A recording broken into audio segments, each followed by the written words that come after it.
Hi everyone, good morning and happy Black Saturday everyone. So gahapon di ay no nag-travel di ay or nag-ride me. So amo na anang adto mi sa kanang isa sa mga lugar bitaw nga wala namo na adtuan bisag duol ra sa Agusan del Norte. Duol ra pud sa amo asilingan nga lungsod. Diri ami nag-adto sa Hagimitan Hanging Bridge sa may barangay Hagimitan Kulit na Sipit Agusan del Norte. So makita nimo guys no kung unsa katsada ang ilahang hanging bridge diri. Murag taod-taod na ni kay before na ingani sa before nakadungog na ko ani.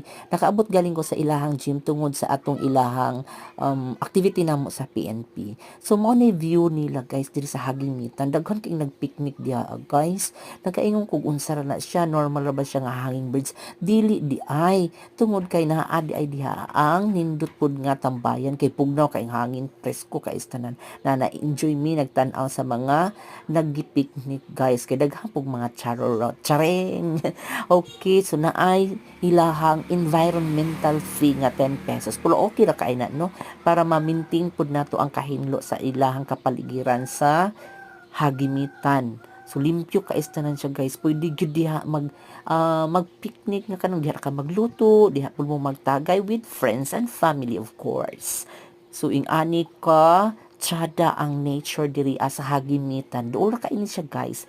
Accessible pud ang dalan tungod kay semento siya gikag nasipit. Na pud sila mga ducks. Ayan, mga pato nga laki. Ducks. Dili ducks nga ducks. Okay, thank you for viewing guys.